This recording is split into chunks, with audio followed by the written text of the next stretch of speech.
Te damos gracias, Señor bendito, te damos gracias que no nos dejas sin enseñanza todo el tiempo. Te agradecemos mucho, Señor, que tienes el cuidado de mostrarnos siempre, Padre, los terrenos que no entendemos, Padre bendito, para caminar en tus caminos. Te honramos en esta noche, Dios, en el nombre de Jesús. Amén. Amén. Muy bien. Este, los cristianos tenemos, el tema de hoy se llama la batalla, no, la armadura de Dios. Ese es el nombre del tema, la armadura de Dios. Y les quiero platicar que los cristianos batallamos contra las fuerzas demoníacas todo el tiempo, creámoslo o no. Estamos en una lucha diaria en contra de las huestes de maldad del diablo. Solo que el enemigo es invisible. Y no porque sea invisible no es real, es tan real como no te puedes imaginar, y además está en todo el tiempo, está presente. No es que solamente en la mañana o en la tarde o en la noche, es todo el tiempo está en una batalla espiritual. Este, quiero platicarles algo. Una persona que no es ni cristiana ni nada, puso unas cámaras de infrarrojo en un cementerio porque estaban teniendo el problema de que había ladrones de tumbas. Una vez que se entierra a alguien, luego llegan los ladrones, sacan el cuerpo, sacan las cosas que tienen ahí, las de pertenencias, el reloj que le puso ahí, un anillo o cualquier cosa que fuera. Entonces, son ladrones de tumbas. Entonces, para poder encontrar a la gente, lo que hizo esta persona fue poner cámaras infrarrojas en el panteón, y de todos modos el vigilante sale en la noche en el coche y empieza a dar vueltas a pesar de que pues hay cámaras de todos modos en la noche. Y si ustedes han estado en la noche en un panteón, es horrible. Simplemente es horrible, horrible, horrible, horrible. Hace poco Ruth y yo fuimos a velorio de mi hermana, era en el panteón, y luego nos tuvimos que salir cruzando el panteón en el coche, y no, pues estábamos aterradísimos. Donde se descomponga el coche aquí, se llega a parar, no, no te imaginas, es horrible. Simplemente la sensación que está de estar ahí en un cementerio es muy, muy fea. Entonces, pusieron pues unas cámaras de vigilancia infrarrojas, pero el día siguiente revisaron lo que grabaron las cámaras. Y entonces, en la noche anterior se ve al vigilante cómo sale de las oficinas y se dirige a su coche obviamente, para hacer su recorrido. Pero lo terrible del asunto es que se ve el vigilante caminando hacia su coche, pero lo que lo está rodeando son mucha gente que va atrás de él, hombres y mujeres, niños y adultos, que empiezan a caminar para alcanzarlo a él. Y van caminando, así como hemos visto las películas así de zombies, es real. Y entonces todos se quedaron espantados porque le dijeron a él: oye, ¿tú viste algo? Dice: no había nadie. ¿Tú oíste algo? No, no oí nada. Me subí a mi coche y empecé a prender las luces y me fui, pero no vi a nadie ni oí nada. Dice: pues ve lo que dicen las cámaras. Y se ve la gente caminando, o sea, él sale y no hay nadie. Y de repente empieza a caminar y empiezan a aparecer por todos lados, y empiezan todos a caminar rumbo a donde está la persona. Entonces, esto es algo que, y ahora no estamos hablando de gente que tenga fe, simplemente es lo que pasó. ¿Qué es esto lo que está pasando? Pues que es una, un testimonio del mundo espiritual que es real, que está real. Y pues aunque no lo creamos, estamos en una lucha. Pues es que yo no tengo nada contra el diablo, pues eso no, el diablo tiene cosas contra ti. Y depende de ti en qué puesto quieras estar, en qué lugar quieras estar, pero de que es real, es real. Y esto es terrible. Dice la Biblia que estas figuras humanas o estas cosas que ven y se buscan un cuerpo donde poder entrar para que después de ese estado quede dominado por seres demoníacos. Entonces vamos a primero a leer una cita en Efesios 6, capítulo 10. Efesios 6, capítulo 10. Me levanta su mano diciendo que ya lo encontraron, pero ya se desapareció. Ah, ya la encontró. Nada más, Yola. Pastor, tengo un mal audio. ¿Es Efesios 6:10? Eso dije, ¿sí? Sí. Ok. Entonces, ¿Ya está? Daisy, ¿ya lo tienes? Ya, pastor, ya lo tengo. Bueno. Dice, por lo demás, hermanos míos, fortaleceos en el Señor y en el poder de su fuerza. Vestigos de toda la armadura de Dios para que podáis estar firmes contra las acechanzas del diablo, porque no tenemos lucha contra sangre y carne, sino contra principados, contra potestades, contra los gobernadores de las tinieblas de este siglo, contra vuestras espirituales de maldad en las regiones celestes. Por tanto, tomad toda la armadura de Dios para que podáis resistir en el día malo, y habiendo acabado todo, estad firmes. Estad pues firmes, ceñidos vuestros lomos con la verdad, y vestidos con la coraza de justicia, y calzados los pies con el apuesto del Evangelio de la paz, sobre todo tomad el escudo de la fe, con el que podéis apagar los dardos del fuego del maligno, y tomad el yelmo de la salvación y la espada del Espíritu, que es la palabra de Dios, guardando todo tiempo con toda oración y súplica en el Espíritu, velando en ello con toda perseverancia y súplicas en todo, por todos los santos. Bueno, entonces habla, este Pablo tenía la costumbre de, bueno, esta parte de Efesios describe Pablo cuando él estaba en Roma. Y estando en Roma, primero ve, cuando estaba en una alegoría, la vemos cuando él estaba en Grecia, porque cuando estaba en Grecia estaba viendo a los atletas ejercitarse para las Olimpiadas. Entonces él los está viendo cómo están haciendo ejercicio, cómo están los entrenadores, cómo corren, cómo brincan las perchas, cómo los saltos de altura, en fin, lo que hacen, ¿no? lo que son las Olimpiadas, y ve a los atletas haciendo ejercicio, y entonces él habla con una alegoría y menciona que el cristiano tendría que ser precisamente como un atleta, que cuando se pone a correr, pues no piensa en un segundo lugar, él piensa en el primero, quiere llegar primero que todos los demás. Los demás no tienen ninguna recompensa, sino el que llega al principio, el uno es el que llega. Ya después empezaron a haber segundos y terceros lugares, pero en la época de las Olimpiadas, en su origen, solamente había un solo ganador. El que quedaba en primer lugar es el que ganaba el premio. No había segundos y terceros como hoy en día. Entonces, su pensamiento del atleta, pues es llegar al primer lugar, y para poder llegar al primer lugar, pues se supone que tiene que tener un entrenamiento, tiene que hacer muchas horas de ejercicio, escuchar a sus maestros, a los que los entrenan, tener el equipo adecuado, abstenerse de las fiestas, abstenerse de alimentos, abstenerse de horarios. Entonces tiene que tener una vida concentrada en lo que está haciendo para poder ser un competidor digno cuando sean las Olimpiadas. Entonces el cristiano tiene que ser así, tiene que ser parecido a un jugador, a un competidor de las Olimpiadas, que se esfuerza, que piensa en algo, su meta es llegar al cielo, y tiene que tener en su mentalidad que tiene que abstenerse de cosas, tiene que cambiar de una forma de vida, tiene que tener una disciplina, muchísimo trabajo para que pueda llegar. Entonces, así como Pablo hizo una alegoría acerca de lo que vio en Grecia, ahora Pablo se encuentra en Roma, estaba en una cárcel y él estaba viendo por la ventanilla a los romanos. Y los romanos, pues bueno, se podrán imaginar, pues eran hombres muy fuertes, estaban todo el tiempo, estaban entrenando, este, y eran sumamente disciplinados, tenían una gran instrucción de muchas cosas, de técnicas.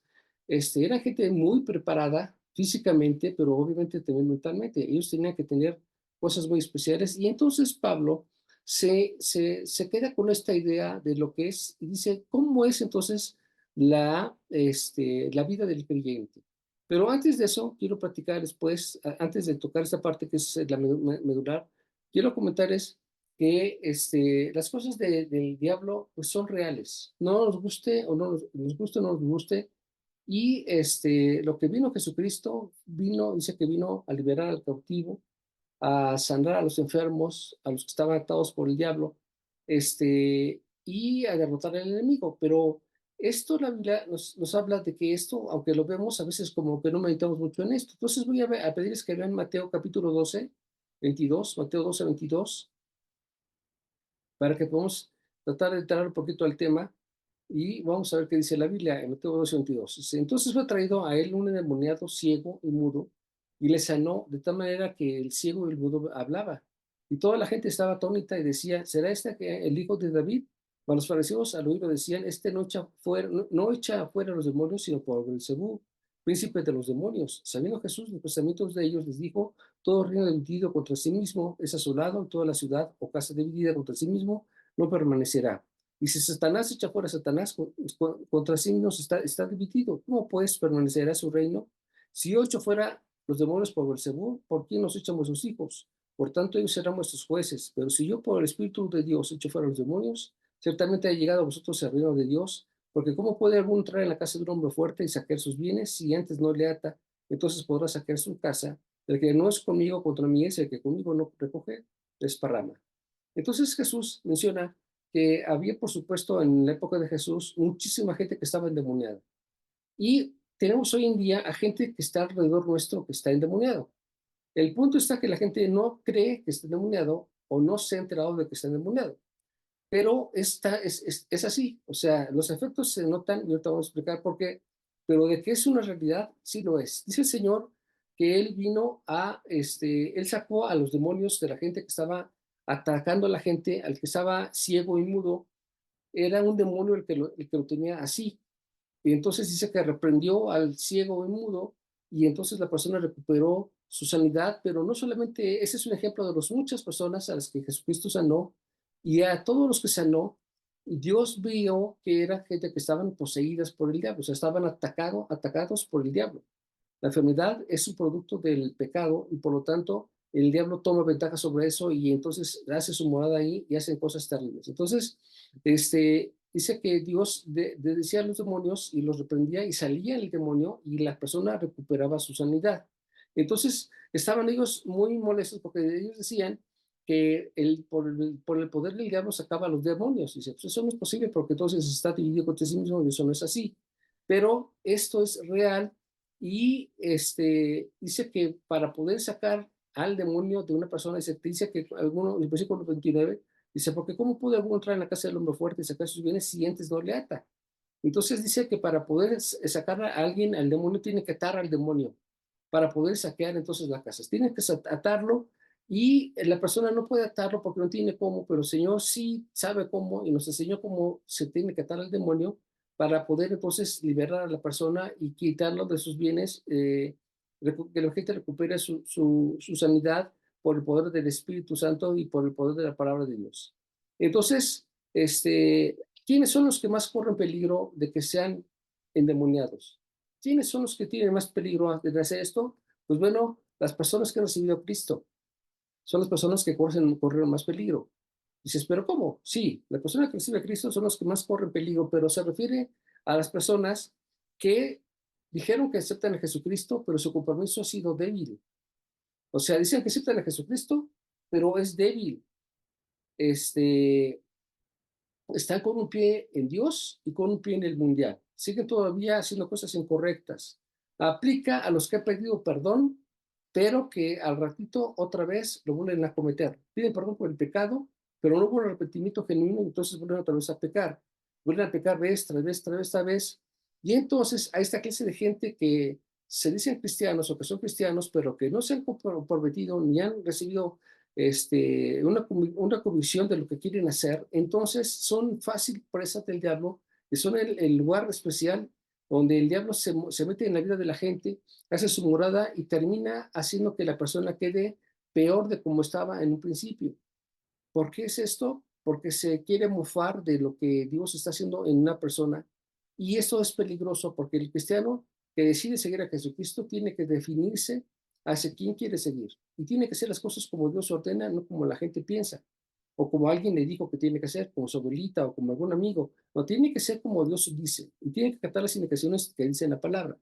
Entonces, el Señor nos habla que se puede atar a una persona para poder liberarla, pero una vez que está así, tiene que ser convertida al Señor y tiene que aprender a obedecer todo el tiempo al Señor en todo lo que dice para que entonces el demonio que sale, y se dice que una vez que saca a Dios, el demonio de una persona sale, pero queda buscando lugares en donde poderse colocar, como lo que veíamos, o como les platicaba de las figuras que yo vi en un cementerio y se ve muy feo, se los tengo que platicar, se ve muy gacho, cómo va la persona caminando hacia su auto, se define luego quién es el vigilante, pero las series que lo empiezan a seguir no se ve nada bonito. Se ve bastante, bastante, bastante horrible, terrible. Dice la Biblia que si se meten en la gente van a hacer que la persona quede peor que como al principio. ¿Por qué? ¿Y por qué entran? Porque la persona no se consagró para con Dios, porque no hizo lo que Dios ordenó. Fueron personas que fueron débiles en su confesión y que repiten el pecado del que Dios ya los liberó. Entonces, esta clase de gente son las que el diablo los posesiona y entonces se meten en la gente hasta que finalmente lo destruyen y empiezan a tener toda clase de enfermedades y problemas en su vida. Y yo lo pondría como ejemplo, como una persona que tiene una bacteria, tal vez, por ejemplo, la gripa. Alguien tiene gripa, pero pues no lo ve. Algunos hemos padecido gripa. Bueno, ¿tú sabes que tienes gripa? Pues no, pero de repente acusas que tienes gripa. Pero ya antes estuvo primero, o sea, ya tuvo días ahí y empezó poco a poco a incubarse hasta que finalmente pues ya te empiezas a moquear, empiezas a tener escalofríos, empiezas a tener sudoraciones, empiezas a tener los síntomas de una gripe. Pero también lo grave del caso es que si una persona tiene un problema de gripa, también afecta a los que están cerca de él. ¿Ese es el caso? Sí. La familia está, todos se contaminan, o sea, se contamina el papá, la mamá, los hermanos, o sea, todos se llenan también de un problema así porque hubo una bacteria que está ahí. Entonces, igual ocurre con una persona que está endemoniada. En el momento que está endemoniado, no sabe que lo tiene o no lo cree que lo tenga, pero lo tiene. Y al rato que acusa los efectos, ya afectó su vida y la de su entorno.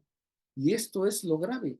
Afectó su casa, su trabajo, su vecindario, su vida por completo ya quedó dañada. ¿Por qué es esto? Porque esto son cosas reales y la gente tiene que aprender a que esto no le ocurra. Bueno, entonces el cristiano que ya aceptó a Jesucristo, ¿cómo le va a hacer para poderse defender ante estas embates? Dice la Biblia, dice, ahora sí ya nos tenemos que ir así a Efesios capítulo 6, dice, porque los somos hermanos míos, fortaleceos en el Señor y en el poder de su fuerza, vestidos de toda la armadura de Dios para que puedan estar firmes en las acechanzas del diablo, porque no tenemos lucha contra sangre y carne, sino contra principados, contra potestades, contra los gobernadores de la señora de este siglo, contra huestes espirituales de maldad en regiones celestes. Por tanto, toda la armadura de Dios para que pueda resistir en el día malo y habiendo acabado todos los firmes. Estad pues firmes, ceñidos nosotros con la verdad. Muy bien. ¿Todos se acuerdan de cuál es el vestuario del cristiano? ¿Sí? A ver, vamos a pedirle a Yola. Yola, ¿cuál es el vestuario, la vestimenta del cristiano? ¿Estás hablando espiritualmente o físicamente? O sea, que dice aquí en Efesios capítulo 6. Ah, pues tenemos que tener el casco que nos proteja de los Nada más dime malos pensamientos. el ¿Perdón? casco. Nada más dime el casco, ¿qué más? El casco es la armadura, las sandalias, la espada, el cinto, ¿Qué más? la coraza. Son 6. A ver, Vero, son No me 6. acuerdo ahorita. O sea, No me acuerdo El, más. Espérenme, si pero se va abajo. A es ver, el cinturón, la coraza, el calzado, el escudo, la espada y el yelmo. muy bien. Ok. Falta el escudo. Esto lo sabemos muy bien, ¿verdad que sí? Pablo, cuando estaba en la cárcel, vio a los romanos cómo estaban entrenando. Y se da cuenta que la gente no se pone enfrente de la línea para practicar si no tiene todo ese equipo completo. O sea, no puede estar ahí un romano que está practicando un simulacro de guerra y llegue sin casco, o se le olvidó el escudo, o venga descalzo. O sea, no le puede faltar algo. Él se da cuenta que el cristiano tiene que, bueno, perdón, que el romano para poder efectuar una lucha tiene que llevar todo ese equipo completo. Pero no solamente es el equipo completo, sino que tiene que tener una mentalidad de obediencia. ¿Por qué razón? Porque saben perfectamente bien que si se quiere echar para atrás porque le dio miedo pelearse, el que está atrás lo va a matar. O sea, no puede desistir. No, ya no quiero ser guerrero, soldado, yo ya mejor me voy a mi casa. En ese momento, el que está atrás lo mata porque no se pueden echar para atrás, así de fácil. Entonces, sabe que tiene que tener una mentalidad y tiene que acatar las indicaciones como se las digan. Ve para allá, va para allá. Ve para acá, va para acá. O sea, conforme le diga el capitán o el que tenga un cargo, ¿qué pasa? Me quiero parar. ¿Sí? Gracias. Sí. Inmediatamente tiene que acatar las indicaciones, no importa lo que le digan. Entonces, no solamente tiene que traer un armamento, sino tiene que tener una mentalidad. Tiene que obedecer sin chistar en cualquier cosa que se le ordene, sin razonamientos. Así tiene que ser la disciplina de los romanos. Yo tuve oportunidad de tener una enciclopedia que hablaba acerca de la formación que tenían, cómo atacaban, cómo hacían las cosas, cómo trabajaba la caballería, cómo era la vida de los romanos. Es una enciclopedia muy grande y muy interesante con muchos dibujos. Se me hacía increíble la forma en la que ellos trabajaban, pero lo que se me hace de lo más increíble es que cada uno sabe quién es. Se saben que son personas capaces, que son personas ejercitadas, que son personas que tienen el conocimiento, la fuerza y la voluntad y la energía para hacer las cosas. Entonces, él dice Pablo, dice, así como un humano, así como un soldado, así tiene que ser un cristiano. Así como está, así tiene que ser. Ah, gracias. Por eso se separó mi esposa. Aquí está. Aquí está. Y entonces dice que tiene pues el yelmo o el casco, la coraza de la justicia, la espada que es la palabra, el cinturón de la verdad y la espada que es el espíritu. Bueno, entonces, esto ya ustedes lo conocen. ¿Sí se alcanza a ver? Sí se alcanza a ver. Ay, mamá. ¿Sí? ¿Ya? Bueno, ok. Pues, está bien. Está bonito ese. Pero entonces ahora vamos a tener que, dice la Biblia aquí, dice que te vistas todos los días de la armadura de Dios. Y entonces yo quiero preguntarle a Vero, porque su esposo trabaja en el metro, ¿cómo me vería yo si yo de repente me pongo un casco y me pongo unos chanclas y me pongo, o sea, unas chanclas romanas, porque iban amarradas también, o sea, son zapatos ligeros, pero iba amarrado al tobillo y demás. ¿Cómo me vería si yo me meto al metro con un casco, con una coraza, me pongo con una espada y voy a trabajar? ¿Qué dirían en las personas en el metro o la gente que está ahí? No, lo que pasa es que tienen que llevar un cierto uniforme para protección de ellos mismos y no pueden ingresar si no traen ¿cómo se dice? El uniforme que se requiere. Eso sí. Espérame tantito. Eso es así. Nada, no. Ok. Sí, hablando. A ver, ahí está. Ok. ¿Ya? ¿Vale? Sí, Ah, está mochado. No tiene los pies. le faltan los pies. Ah, ok, tienes razón, le falta el calzado. Ok, bueno, pues sí. Entonces, cuando Pablo está hablando de la vestimenta, tiene que ver con dos áreas importantes. Una es la parte espiritual y otra es la parte real. La parte real dice aquí que tienes que ceñirte con la verdad, pero curiosamente cada uno de nosotros cree que tiene la verdad. Yola dice, yo tengo la verdad. Y dice, Rosita, yo tengo la verdad. Y cada uno dice, Daisy, yo tengo la verdad. Cada quien dice que tiene la verdad. Pero ¿a qué se refiere pues cuando dice la Biblia que te ciñas con la verdad? Dice que te vistas no tanto, o sea, que estés pensando en el casco o en la vestimenta que tiene aquí, sino que tu vestimenta sea la espiritual, pero que se va a convertir en física. Entonces, tú tienes que ponerte el cinturón de la verdad. ¿Qué es la verdad? No es tu verdad o la mía, sino es la verdad de Dios. Es la verdad de Dios. De esa nos tenemos que ceñir. Tenemos que ponernos a hacer, que yo voy a hacer lo que Dios dice que es, no lo que yo creo. Por ejemplo, es que los hombres nacen, algunos nacen con otros nacen con genes femeninos y por lo tanto nacen gays. Pues eso no es una verdad. Dios hizo un hombre o una mujer. No hizo casos medianos, extraños, mediáticos, parte de uno, parte de otro. Eso no es real. Pero para muchos es una verdad, es que así nació, esa es tu verdad. Yo me voy con la verdad de Dios. Y Dios dice que Dios hizo un hombre y una mujer. Y entonces yo hago lo que Dios dice. Esa es mi verdad.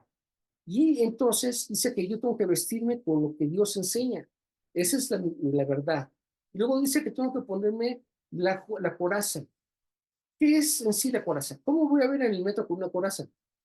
Voy a ver muy raro. O sea, lo seguro es que no se refiere a un escudo físico, pero cuando te pones el cinturón de la verdad, se vuelve verdad físicamente en el terreno espiritual. O sea, primero es físico, pero luego se convierte en real, porque Dios no es así como las personas están en el cementerio y no se ven, pero son reales. Igual ocurre con la armadura. No se ve, pero es real. Y entonces, la coraza de justicia, que es esto que está aquí en medio, esta coraza, no se la pone la persona, sino que otro se lo tiene que poner. Otros romanos se lo tienen que poner. El que te pone la coraza es el Señor. No es otra persona, no son los ángeles, es Dios el que te viste de la coraza, es el que te la pone. Y la justicia no es tu justicia, sino la justicia de Dios delante de su Padre. Es decir, Él ya pagó por ti lo que tú tienes que haber pagado. Él murió por ti y entonces esto es tu defensa. No estás ahí por tus propios méritos, sino por los méritos de Dios. No eres tú el que te ganaste algo, tú no te has ganado absolutamente nada. Dios pagó por ti, pero esto que Dios te ofrece y te regala es tu defensa, esa es tu protección, esa es tu coraza, lo que te protege. Y entonces tú tienes que salir con la mentalidad de que la verdad con la que vives es la verdad de Dios, y luego que tienes que entender que tú no eres justo, o sea, tú eres un cristiano no por tus méritos, sino por los méritos de Dios. Él murió por ti en la cruz y para Dios ya estás justificado. Y eso es una maravilla. El hecho que Dios ya te vea como palomita, entonces es una increíble realidad. Dices tú, qué bendición que ya Dios finalmente me toma como algo que suele ser acepto delante de Dios y no por mis méritos, sino por los méritos de Dios. Y luego dice que también tienes que tener el calzado. Bueno, no vamos a casar porque ya le echaron ahí un cachito. No está el calzado, pero las sandalias, pues son serían como botas hoy en día, porque iban amarradas casi hasta la rodilla, precisamente para que no se cayeran, eran especiales para que pudieran caminar sobre las piedras y sobre lo que hubiera, y no se dañara el pie ni tampoco se doblara. Y dice la Biblia que tienes que tener el calzado. ¿Qué es el calzado? Bueno, se refiere a la disposición de la persona de difundir el evangelio, su disposición. Entonces, ¿por qué pasan cosas? Pues porque a veces nosotros queremos tener, eh, para poder enseñar la palabra, pues todas las cosas a un panorama, pues, ideal. Pero la verdad es que tú puedes enseñar la palabra utilizando los medios que tienes hoy en día. Por ejemplo, el WhatsApp. Tú puedes mandarle un WhatsApp a un amigo, una amiga, un familiar y darle un versículo sin que sea un sermón. Mira en tu problema, yo te recomiendo que busques al Señor porque Dios es el que perdona, Dios es y te das una cita. Le puedes mandar una carta. Ahora ya no existen los carteros, o los que hay aquí son muy pocos, pero puedes mandárselos por internet. Le puedes mandar una carta a alguien y le puedes decir pues que tú conoces su problema y te ha dolido mucho, que estás orando, que pasaste por un problema similar. Le puedes compartir a través de una carta y no lo tienes ahí.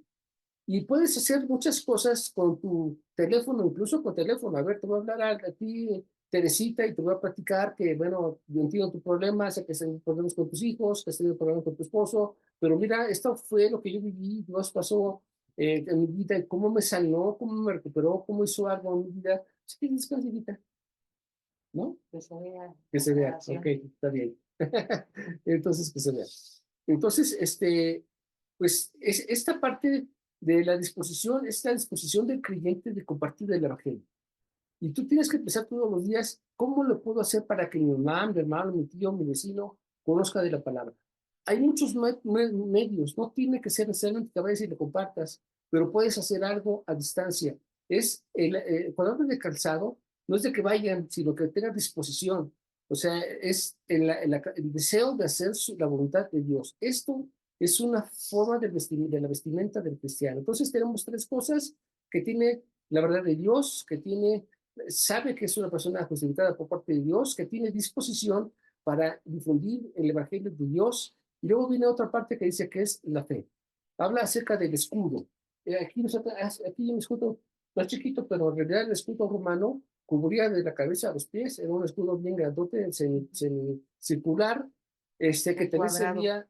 Es según, si es infantería es cuadrado, si es caballería es redondo, si es triangular es para los que avientan flechas, Bueno, para los flecheros. como sé que fuera, había varios tipos de escudo, pero a lo que se refiere aquí es que el escudo como tal, este, es algo que te va a defender. O sea, se supone que el escudo cubría todo. O sea, el escudo romano normal, cuando iban a guerra, cubrían todo completo. Ya después en la batalla, pues había cierto tipo de escudos para la caballería, para la infantería, para los que lanzaban las flechas y las recibían. Entonces había diferentes tipos, pero en sí el escudo los protegía de un lado a otro. Y dice la Biblia que esto se refiere al escudo, pero de la fe. Y entonces aquí tenemos que ver que la fe, pues de entrada de Satanás, lo que siempre va a buscar es insultar al cristiano y llenarlo de tentación. Ese es su punto. Satanás quiere destruirnos y Pablo veía que el escudo cubría todo el cuerpo. Entonces habla de que el cristiano tiene que tener la fe, que es el escudo que lo cubre de todo su cuerpo completo. Y un ejemplo es creer las palabras y las promesas que Dios nos ha dado. Ese es un escudo de la fe, especialmente cuando estamos en problemas económicos, cuando tenemos problemas familiares, en situaciones de enfermedad, tenemos problemas de índoles que ya me quieren sacar de mi casa, no sé, hay muchas cosas. Y entonces viene aquí el escudo de la fe, que es el que no dejes de creer en lo que Dios te ha dado. Un ejemplo es que pensamos muchas veces que no podemos mejorar nuestro estilo de vida. Yo veo a muchas personas, me toca ver a gente que trabaja en las diferentes empresas que yo veo, y cuando tengo oportunidad de platicarlos, me doy cuenta de su mentalidad. Y los veo que están, dice Yola, apanicados, o sea, amedrentados, se sienten chiquitos, se sienten incapaces, y dicen, no, lo que pasa es que no, yo nací para ser empleado. Usted nació para ser contador, yo nací para ser empleado. Y yo digo, no, no es cierto, eso no es así. O sea, tú puedes hacer lo que Dios dice que todo lo puedes hacer, que es lo que te fortalece, pero ¿por qué te crees que no puedes? Tienes que esforzarte, tienes que luchar, tienes que trabajar, pero de que se puede, se puede. No, yo no creo, no, yo no tengo esa capacidad. No, y luego los números, no, Dios me libre, yo con los números no quiero saber nada. Pues eso es lo que la gente piensa. Quiero que sepan que eso no es así. Dios dice una cosa, y si tú crees en Dios, Dios te va a capacitar para que hagas las cosas que jamás te imaginaste que pudieras haber hecho. Es increíble lo que Dios puede hacer cuando tú aprendes a creer en Él. Es extraordinario, es inaudito todo lo que te puedas imaginar. ¿Por qué razón? Porque lo que tú crees que es imposible para Dios no lo es. Y Él se gloria en la gente que piensa que no tiene oportunidad, y en ellos Dios se levanta y te dice, para que veas que sí se puede, y hace cosas extraordinarias. Pero tú tienes que tener la fe. Y si la fe es la que te va a proteger de los dados del enemigo, porque el enemigo te dice no puedes. El enemigo te dice es que siempre naciste para maceta y así te vas a quedar en el corredor. El diablo te dice que te insulta y te dice que eres ridículo, que tú no eres nada, que tú no tienes la capacidad, que no tienes el nivel, que no tienes los estudios suficientes, o tienes te va a intentar destruir. Eso es lo que el diablo busca. Pero si tú crees en el Señor, vas a creer lo que Dios dice, no lo que el diablo dice. Y entonces, cuando tienes esa idea, entonces puedes tener de Dios su bendición. Y cuando crees en Dios, entonces ves la victoria sobre las cosas que antes para ti eran imposibles. Yo puedo ver para atrás y puedo ver tantas cosas que hemos hecho en nuestras vidas. Hemos podido practicar con mi familia, con Ricardo y con Ruti, y nos acordamos de años atrás. ¿Te acuerdas de años? ¿Te acuerdas de aquellas veces? ¿Te acuerdas de aquellas cosas? Y yo nos digo, Dios, ¿cómo nos ha traído de victoria en victoria a través del tiempo? ¿Cómo es que Dios ha hecho cosas geniales, increíbles, fantásticas? Hermanos, es una bendición que yo trabaje en mi casa. O sea, yo pues veo, cuando paso por el metro, veo a la gente que van los pobres, o veo en las noticias que se descompuso el metro y están cientos de personas tratando de entrar y de salir. Y digo, ay, santo Dios, qué desastre.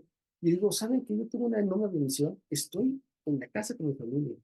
Yo le pedí a Dios, Señor, yo quiero estar con mi familia. Yo renuncié al trabajo, a trabajos en donde ganaba bien como Víctor y que estaba viajando. Y yo quiero otra cosa, Señor, porque yo quiero estar con mi familia. ¿Y saben qué? Dios escucha. Dios escucha tus peticiones y te contesta. Y ahora trabajo igual de duro, pero aquí en mi casa, cerca de mi familia, y eso es una bendición. ¿Entienden esto? Pero tienes que creer y tienes que desarrollar esta fe a través de conocer de la palabra de Dios. Ay, se me está acabando el tiempo. Ya, se me está acabando el tiempo. 3 minutos. Santo Dios, voy en el 4. Todavía no acabo. La gente me decía, deja de orar por Ruth. Ella se va a ir al cielo. Ella va a estar mejor allá en el cielo que aquí. Pero ¿qué creen? Yo lo dejaba de luchar. Y seguía orando. ¿Por qué? Porque yo creo en un Dios de vida y no de muerte.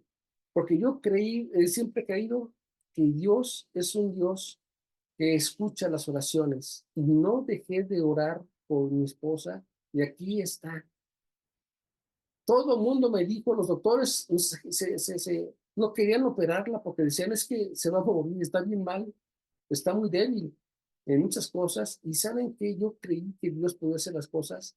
Y cuando tú tienes esa confianza en Dios, no porque te vanaglorias de que tienes fe, sino que crees en Dios, entonces Él corresponde a tu fe. Pero tenemos que aprender a desarrollar esta fe. Satanás quiere que dudemos de Dios y de nuestra salvación. Y el yelmo, que es el que se refiere, o el casco, el yelmo, es el que protege tus mentes. Recuerden que los sacerdotes, al mitad tenían su lagunita que decía, santidad, ajá, santidad a Dios. Esto habla de que Dios ya te dio, aquí está la mitra, y aquí está la lámina, santidad, ajá. Dios se lo está comiendo el tipo. Él te protege, y eso es lo que tienes que pensar. El cristiano tiene que pensar en la santidad de Dios. En eso tiene que estar su pensamiento. Protégete de pensar en tus cosas. ¿Sabes qué? Cómo tú te haces fuerte delante de Dios y te haces enemigo del diablo? Cuando crees en la santidad de Dios y buscas obedecerlo con todo tu corazón. Yo voy a hacer lo que Dios ordena y voy a mantener mi santidad porque eso es lo que a Dios le agrada. La espada es la única arma ofensiva de toda la armadura. Ese conocimiento y la práctica de la lectura de la palabra. Con ello conocemos a Dios como piensa, como que le gusta, como quiere que caminemos. Es la única ofensiva cuando declaramos las verdades de Dios. Entonces el diablo ve que que no te puede vencer y entonces se va. Y vemos el caso de Jesucristo en el desierto, cuando está en la tentación, dice, ¿cómo le contesta? ¿No? Escrito está, no solamente por pan vivir al hombre, sino por palabra que sea en la boca de Dios. O sea, empieza a narrar de la palabra porque la conoce. Entonces, tu defensa y la mía es que no dejes de buscar a Dios a través de la lectura, que no dejes de estar seguro que tienes la salvación de Dios. No tienes que olvidarte que tienes que seguir orando, llenarte de su Espíritu Santo, tener disposición para enseñar de la palabra, tenerle fe al Señor, saber que